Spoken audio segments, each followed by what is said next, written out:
안녕하세요. 주식하는 회계사 소소하게 크게입니다. 올해 2018년이 이제 하루밖에 안 남았어요. 증시 거래일 기준으로 2018년 12월 28일이 마지막 거래일입니다. 31일은 폐장일이기 때문에 그날은 증시가 열리지 않고 실질적으로는 내일 28일이 마지막 거래일인데, 여러분들은 2018년 다들 어떻게 보내셨나요? 주식 투자를 하시는 분들 입장에서는 올해는 정말 힘들었다, 와 진짜 죽겠어 라고 하시는 분들도 많을 것 같습니다. 18년 같은 경우에는 2월이 이제 고점이었죠. 코스피가 2600, 코스닥이 920 찍고 그 다음에 10달 동안 줄줄 흘러내렸어요. 이런 경우는 저도 주식 투자를 하면서 처음 겪었습니다. 그게 무슨 말이냐면 2007년부터 제가 투자를 하기 시작했는데, 실질적으로 투자를 한 제가 정말로 빠져들어서 투자를 했던 건 2011년이에요. 왜냐면 2008년에 군대를 갔고 2010년에 전역을 했기 때문에 그 중간중간에도 뭐 경제신문이나 뭐 투자는 하긴 했지만 정말 열정을 쏟아서 할 수는 없었고, 2011년부터 정말 제 열정을 쏟아서 했는데, 그때부터 지금까지 이런 적은 처음이었어요. 물론 그때도 뭐 하락장이 펼쳐졌죠. 뭐 스페인 위기, 뭐 그리스, 이태리 위기, 미국 신용 강등 위기 등등 있었지만은 그런 위기들은 다 3달 안에 회복이 됐었습니다. 하락이 한 달 반 정도 됐고 상승 회복이 한 달 반 정도 돼서 약 한 3달이면 대부분의 위기가 회복이 됐었어요. 근데 이번에는 이게 위기도 아닌데 하락장이 한 10달, 거의 1년 꽉 채워가지고 하락장이 펼쳐졌죠.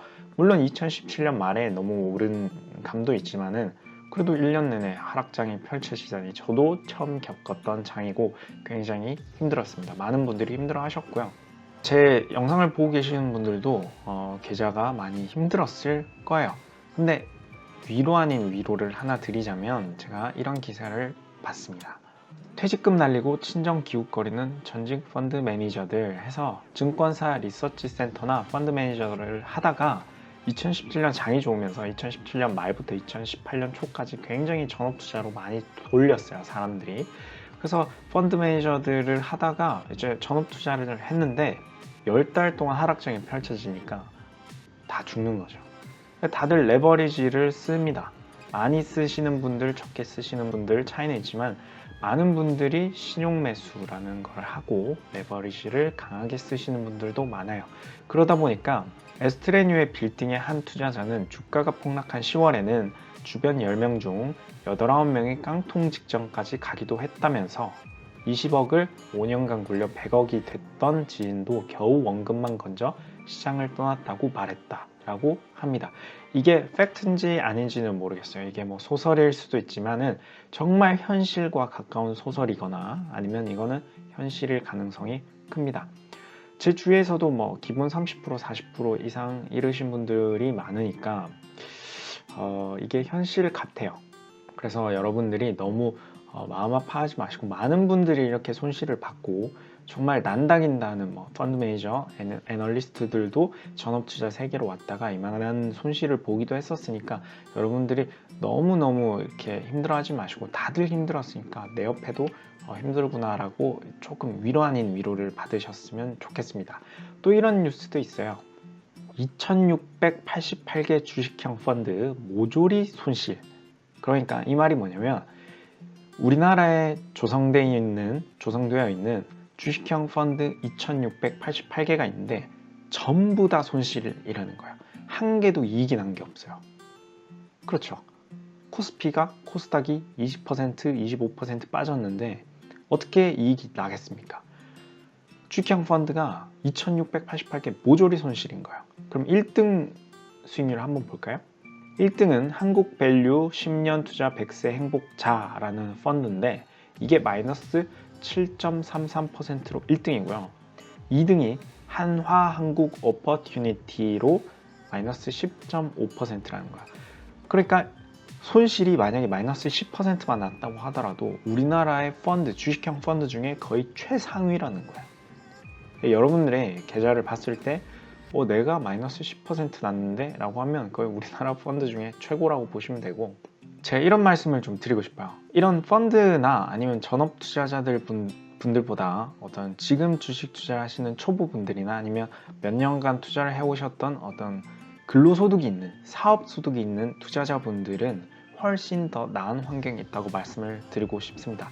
왜냐면 이런 펀드를 운용을 하시는 분들은 2년, 3년 이상 수익률이 안 좋거나 성과를 내지 못하면 불이익을 받아요.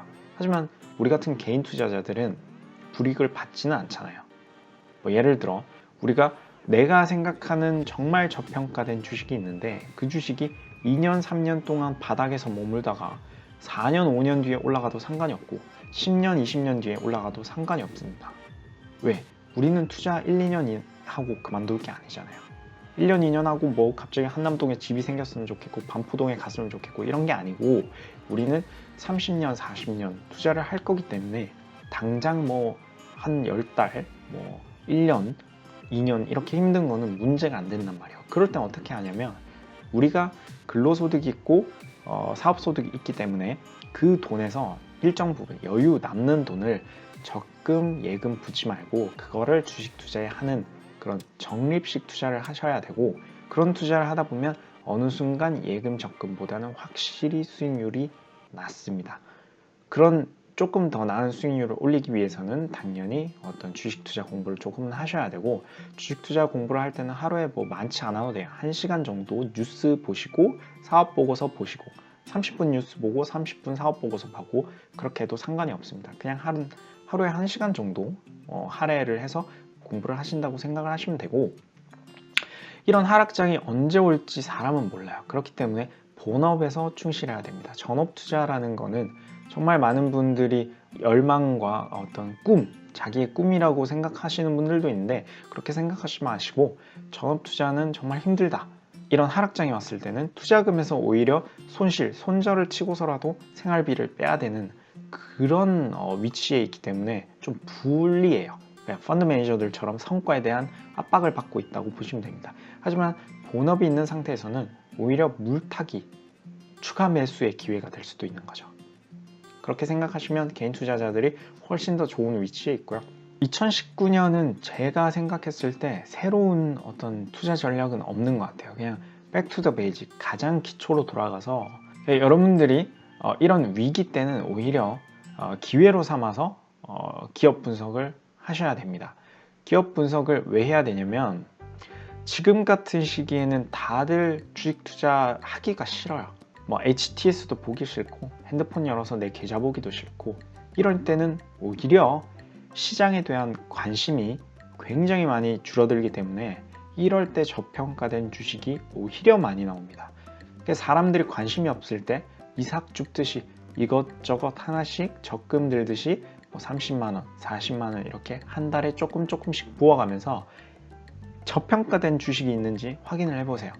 이렇게 사람들 관심이 없을 때 저평가된 주식이 많이 나오니까 아까 말씀드렸듯이 기초로 돌아가서 저평가된 주식 하나하나 골라내고 적립식 투자로 언제 반등이 올지 모르니까 적립식 투자로 여윳돈 낼 때 한 달에 20만원, 30만원 넣으면서 투자를 하다 보면 어느새 1년, 2년 뒤에는 반등장이 와 있고 1년, 2년이 너무 짧다고 하면 5년, 10년 뒤에는 다 올라가 있을 거라고 저는 확신을 하고 있습니다.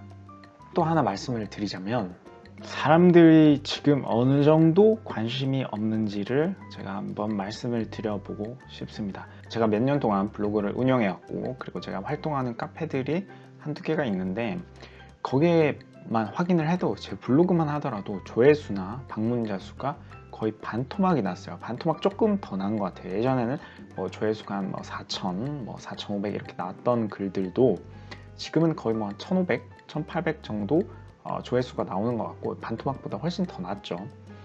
제가 활동하던 어떤 채팅방, 주식 채팅방 같은 경우에도 거의 대화가 없습니다. 카페 같은 경우에도 글이 올라오는 속도가 많이 줄었고요.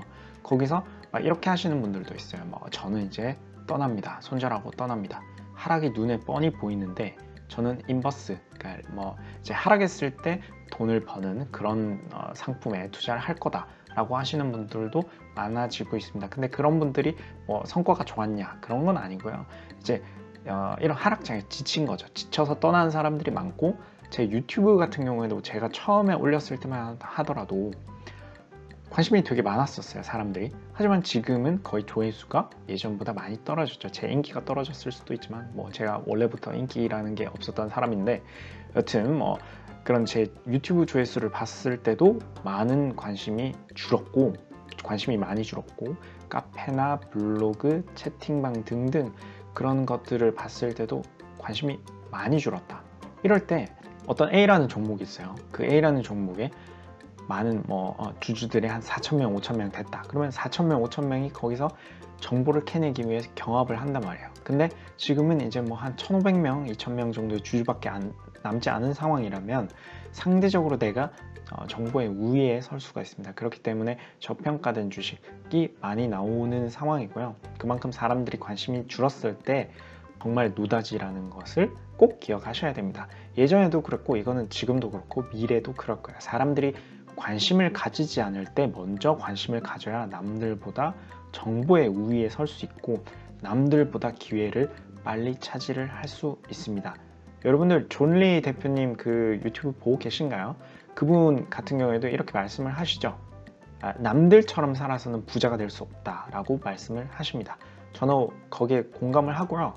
정말 남들처럼 행동을 해서는 그냥 남들 정도밖에 못 살아요. 근데 남들이 관심 없을 때, 남들이 보지 않는 것을 보는 그런 노력을 기울이셔야 나중에 정말 부자가 될 수 있다고 생각을 합니다. 그래서 저도 요즘에 블로그나 유튜브에 시간을 투자하기보다는 오히려 기업 분석에 투자를 많이 하고 있고요. 지금 뭐 하루에 한 5시간, 6시간씩 사업 보고서 보고, 분석 보고서 보고, 경제 뉴스 보고 많은 노력을 기울이고 있습니다. 여러분들도 저랑 같이 함께 많은 시간을 투자 공부에 할애를 하시면서 2019년에는 백투더 베이직, 기초로 돌아가서 정말 기본적인 투자로 좋은 성과 올리셨으면 좋겠습니다. 감사합니다. 주식하는 기사 수석의 극기였습니다.